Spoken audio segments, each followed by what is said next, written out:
Hello people. So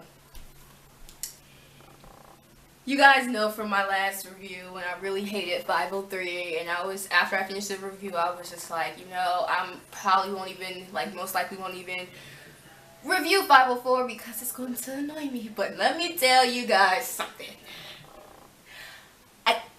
This episode was the best. Okay,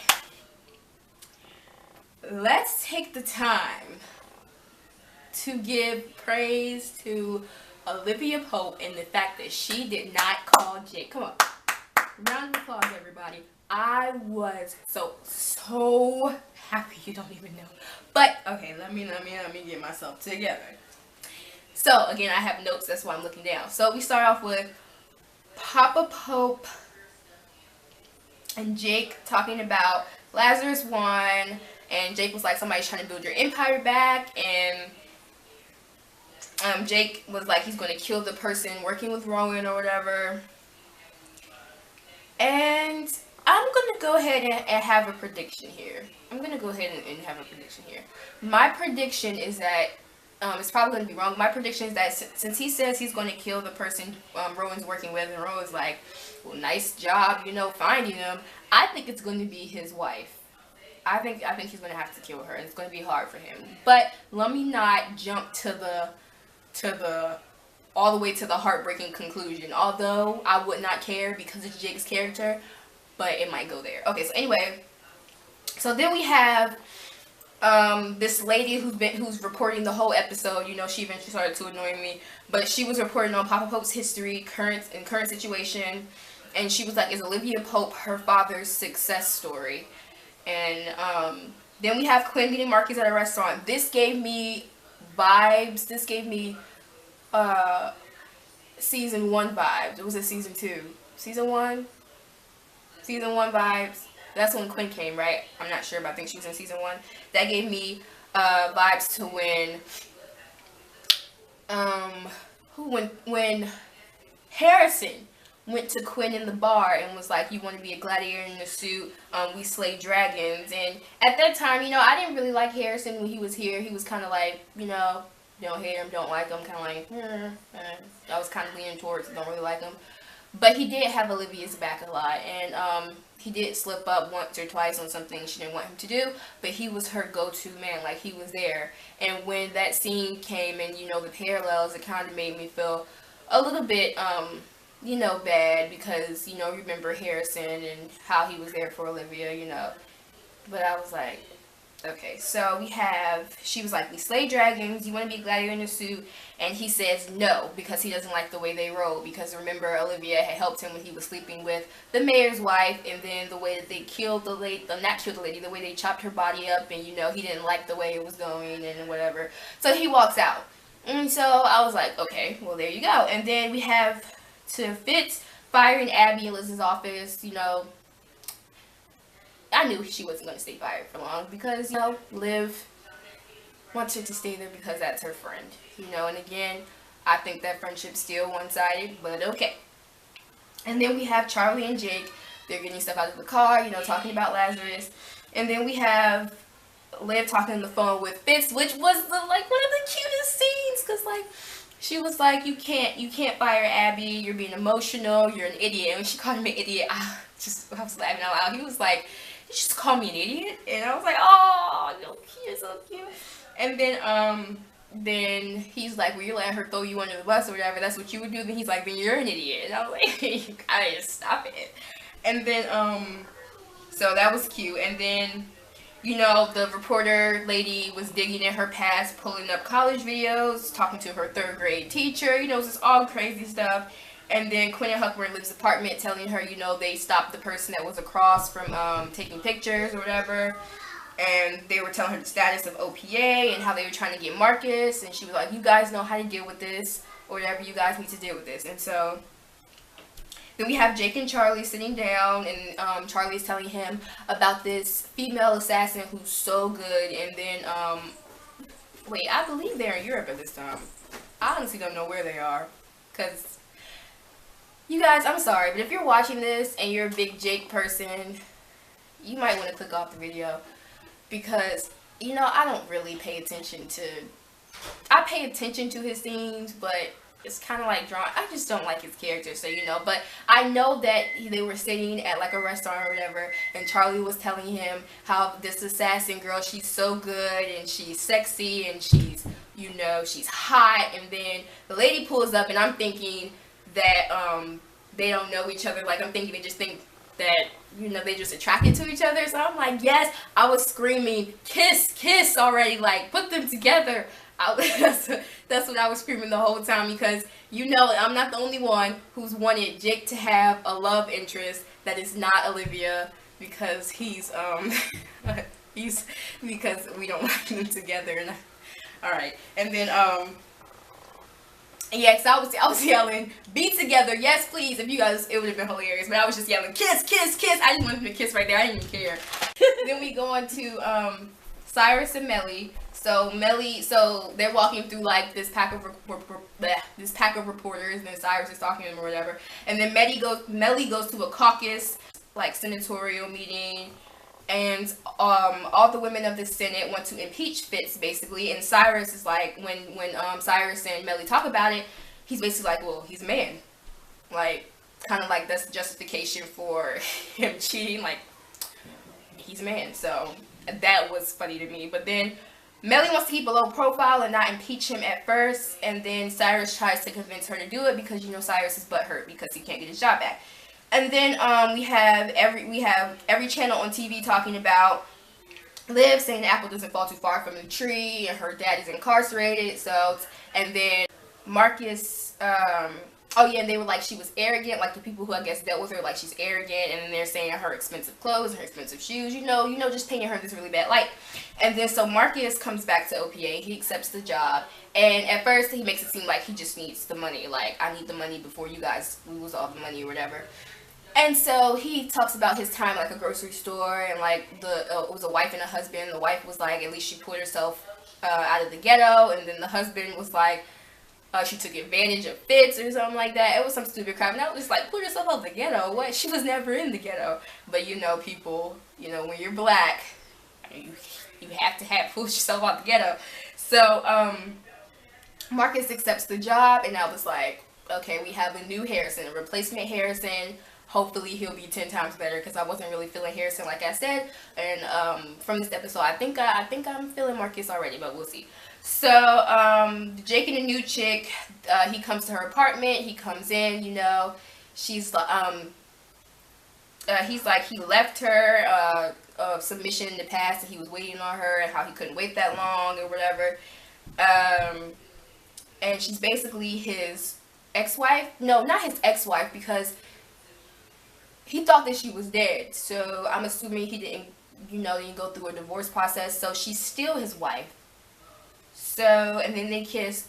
Okay, you know what's funny? I have never paid this much attention to a Jake scene, but I like analyze this scene, guys, because when you give Jake a love interest that's not Olivia, you better believe I'm gonna be excited about that. You know, I'm still not excited to see Jake. I still hate him taking up screen time, and obviously they're trying to give him a plot line, give him something to do, so he can stay on the screen, which, you know, it's B613 stuff, assassin stuff. I'm not here for it, but if he has to be here, I can't do anything about it. He has to be here, so why not give him something to do that's completely away from Olivia and kissing Olivia and getting to her drawers? Why not? He has to be here, right? Even though I'm not happy about it, but, you know, give him something to do. So, basically, you know, the thing, I'm not mad about them kissing, because like I said earlier, I was yelling at the screen, kiss, kiss, kiss. I thought they didn't know each other earlier, but they were just attracted to each other, but apparently, you know, this whole scene was like, oh, she's a wife. So, I'm basically like, facepalm, Olivia. Okay, when you think about it, let's think about it. So, Olivia slept with the president was married to Melly. Olivia sleeps with Jake is married to a chick he thought was dead. It doesn't really make it better that he thought she was dead. I mean, I guess it does. I don't know, because he thought she was dead, and he was like, he grieved or whatever. But he knows the fact that he was married, it just looks so bad. Like, not only you're the like this. Okay, I don't want to say she's the side chick to her side dude because because he thought he thought like his wife was dead, but now that we know that she's alive, it just looks really bad. I'm like, oh my god. I'm like, what is going on? Like, are you trying to make her? Are you trying to make her look this bad? Like it just. I'm trying to cut her some slack because he didn't know she was still alive. But like, she's alive and they're technically still married. So I can't have Olivia talking to Jake anymore. You know, I couldn't tolerate it before. I really can't tolerate it now. Like, he has some chick who's his wife. Like, she's alive and you can't call him anymore. No contact. He shouldn't come back at OPA. But he'll probably be back at OPA next episode because we just have to, for some reason, we just need to see Jake at OPA.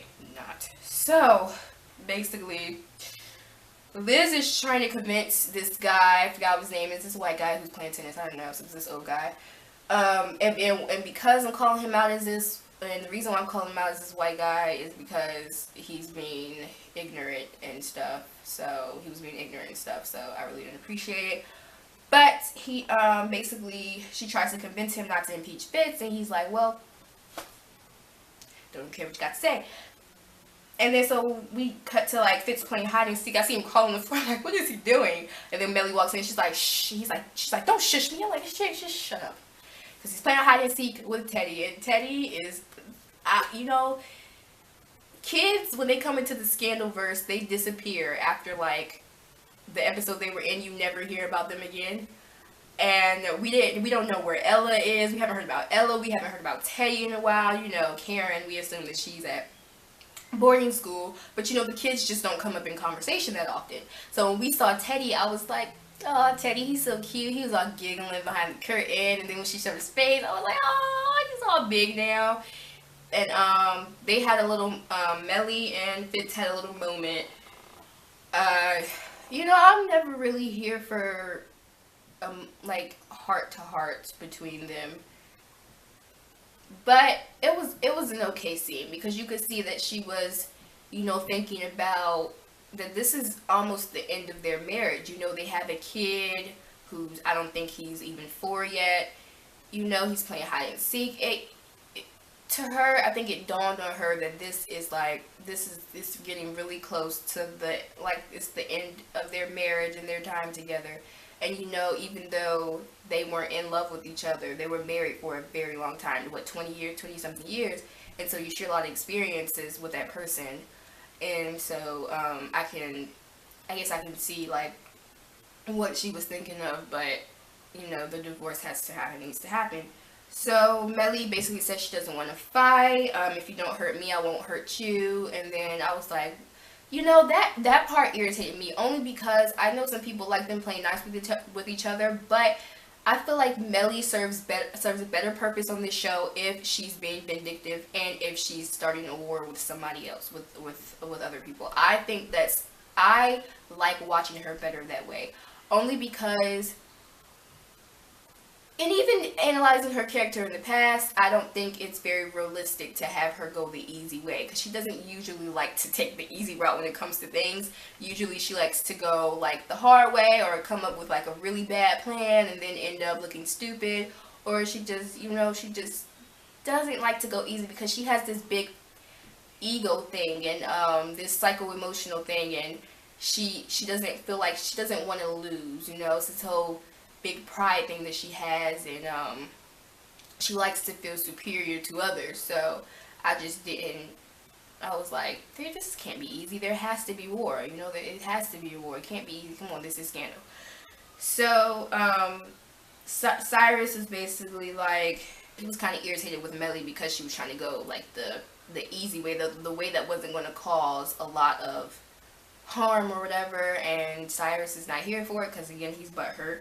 And then we have Marcus, who is like, I just want to help a sister out who helped me. I was like, yes, Marcus. I clapped during this thing. I was like, yes, Marcus, you know, this is when I started liking Marcus. I don't want to speak too soon because he might totally flip and I might be like, I'm so over him. But in this episode, I was like, yes, Marcus, because she did help him when we think about it. She helped him. You know, she helped him during the Brandon Parker thing. She helped him when he was sleeping with the mayor's wife.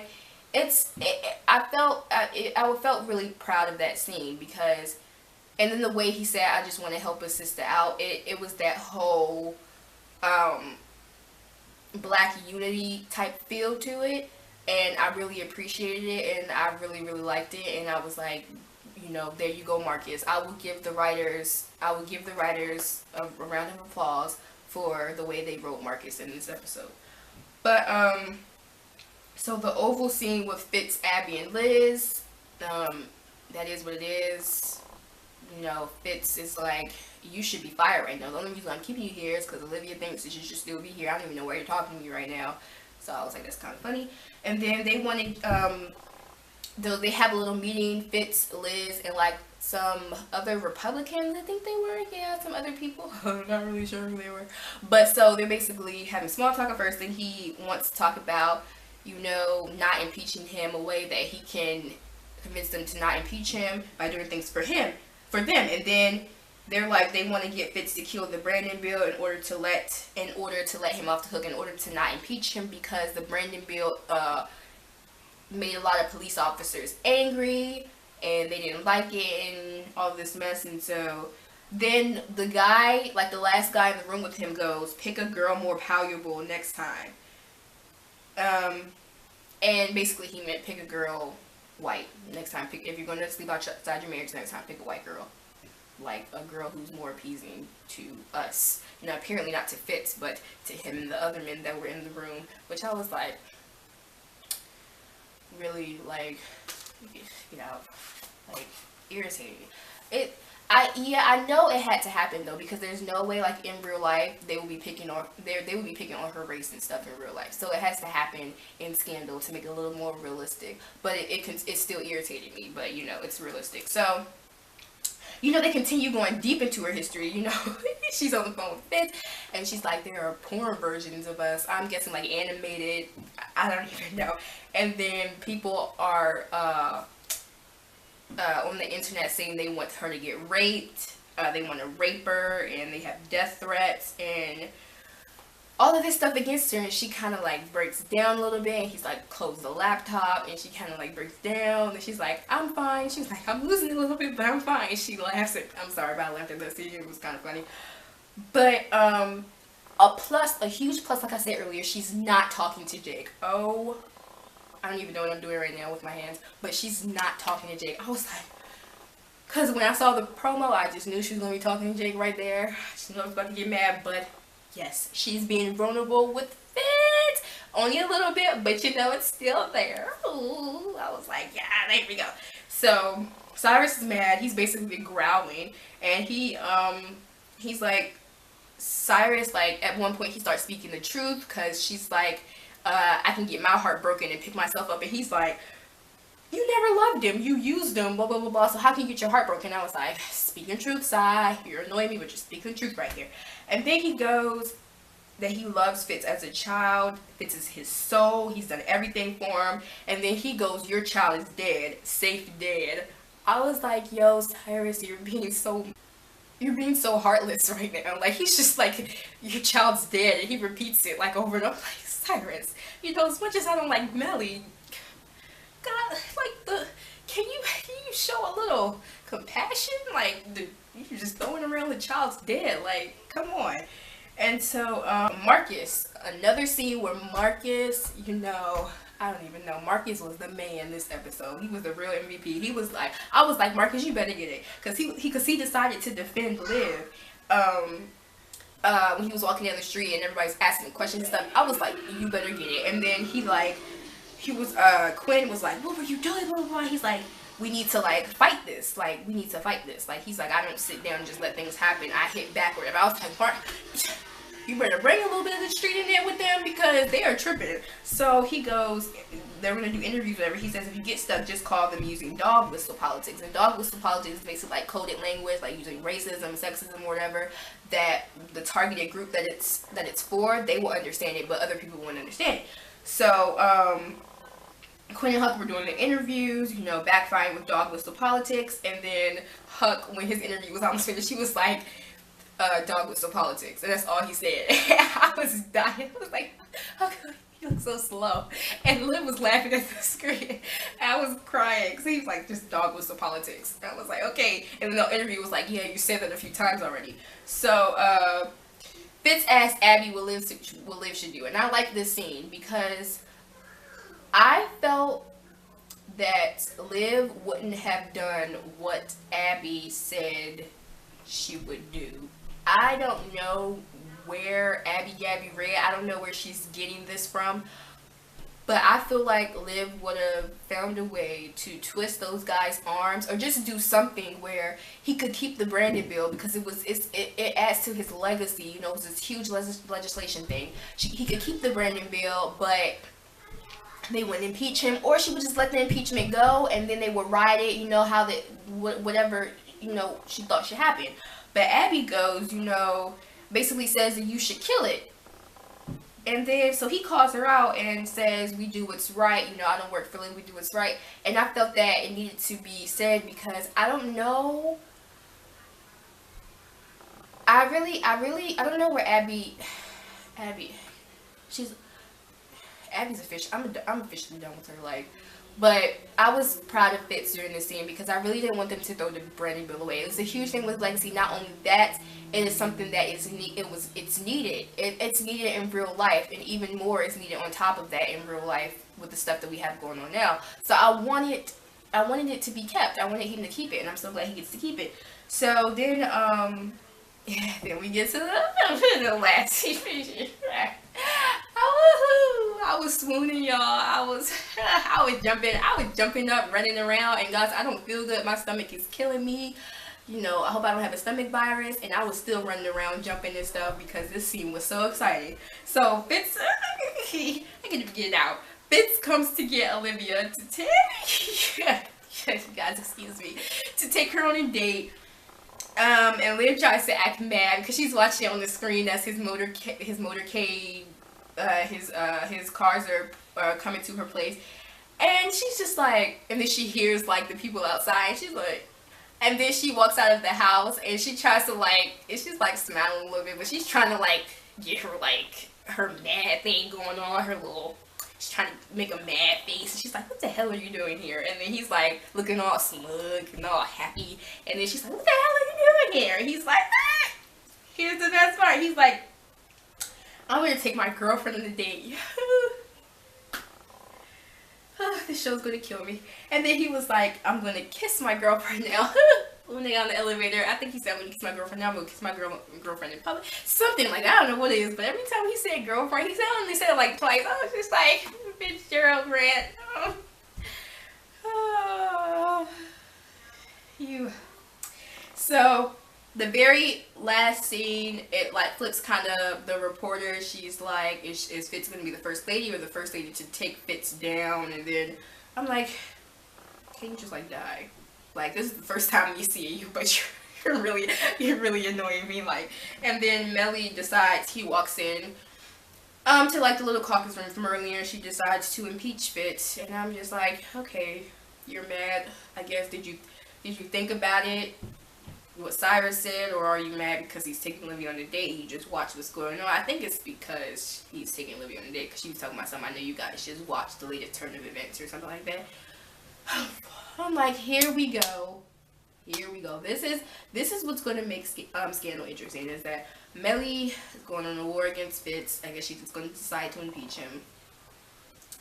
Again, like I said, they could not make Melly's character go the easy way. They couldn't. I mean, come on, that's just not organic to her character. She likes to do things the evil, hard way. That's just who she is, and you know, that's what makes her entertaining. Although I don't like her character, but hey, can we at least give her something?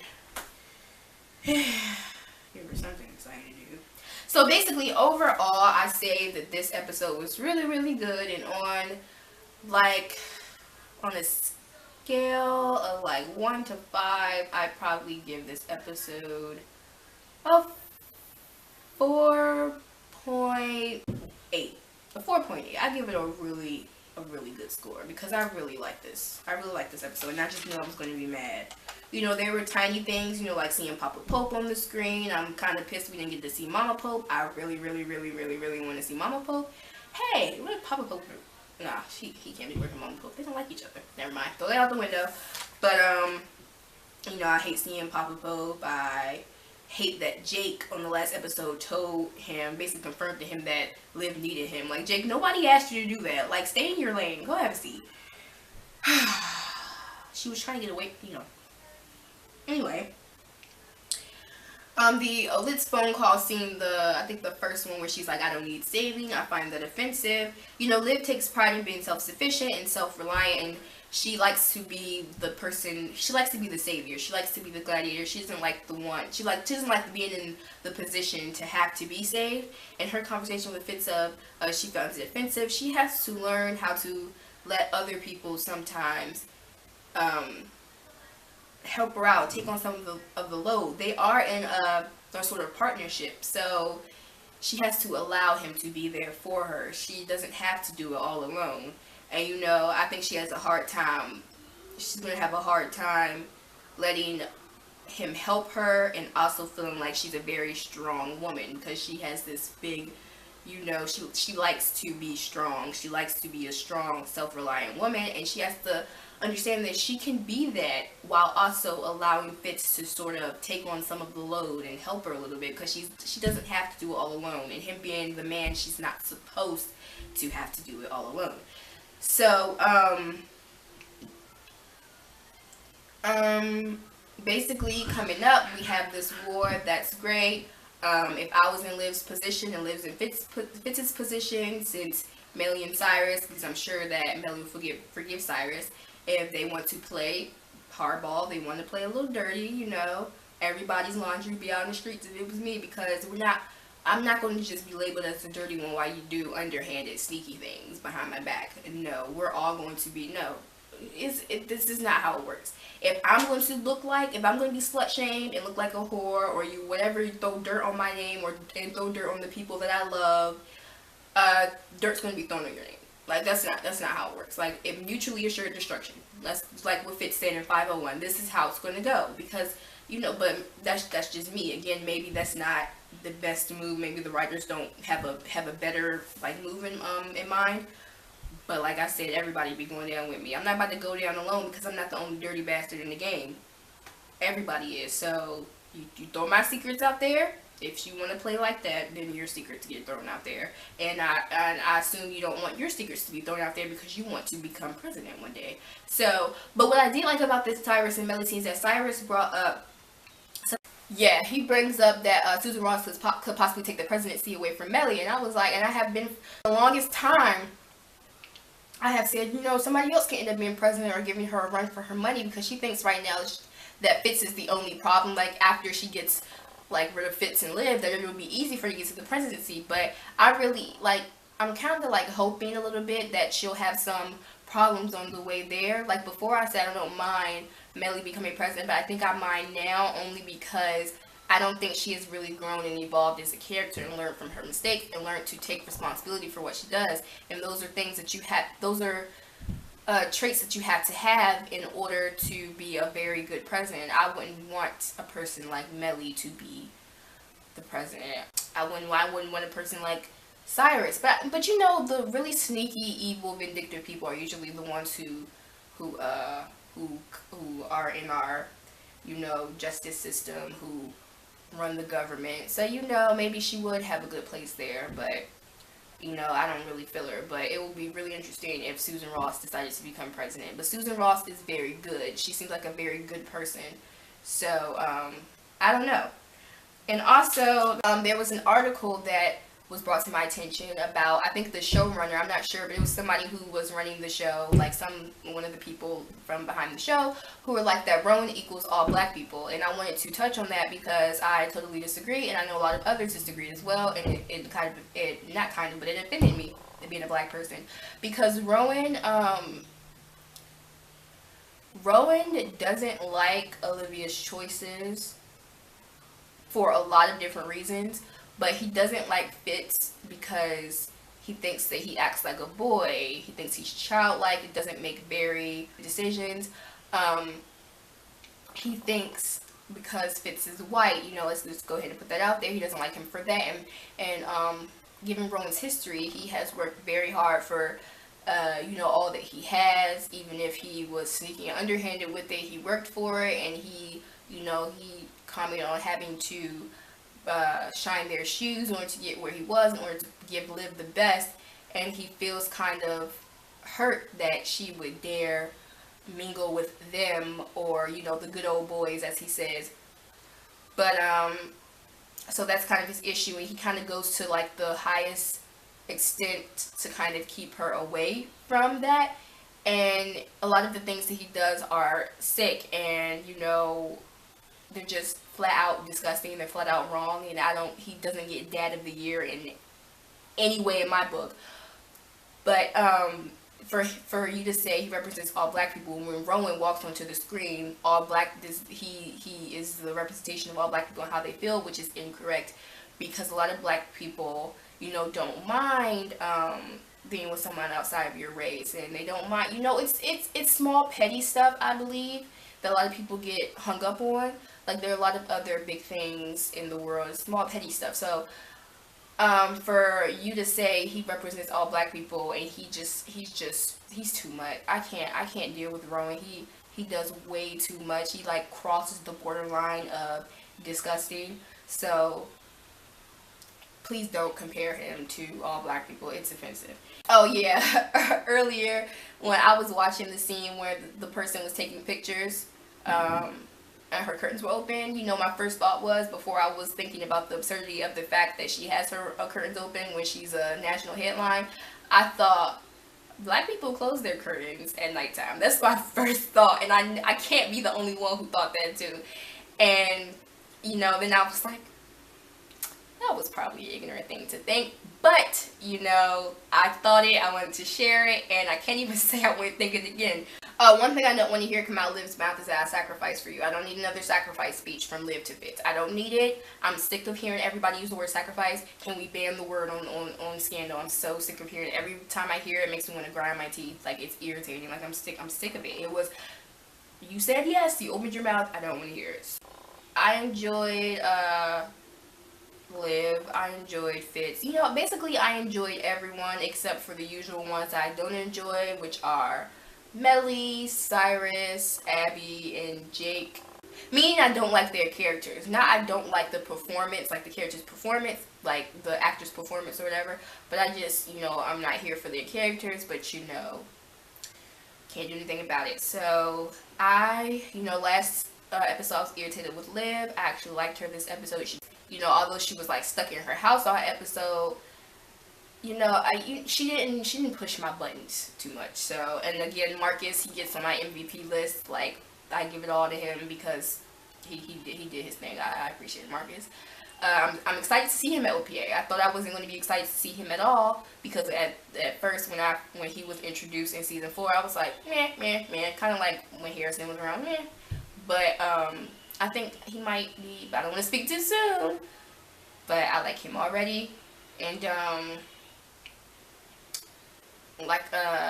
Jake, he's bringing his wife back to the States with him. That's what he said. So hopefully Liv finds out, and hopefully Liv doesn't try to act like she's hurt, because that ship has already sailed. It should have been sailed. It shouldn't even have been built. The ship shouldn't even been built. But since it has, the ship has sailed. So don't try to act mad and like you didn't tell me and all this mess. Or maybe she did know. I don't know. I don't know how much she knows about Jake, but I know there's a lot that the viewers don't know about Jake. But I don't know how much she knows. But if she doesn't know, I hope she doesn't act hurt or whatever. I hope she doesn't have like a tiny bit of jealousy. Like, you know, these writers might do something stupid like that when she has fits. It's irritating. And then once she sees that he's with someone, I hope that she should have never been starting the whole calling thing and snuggling thing in the first place.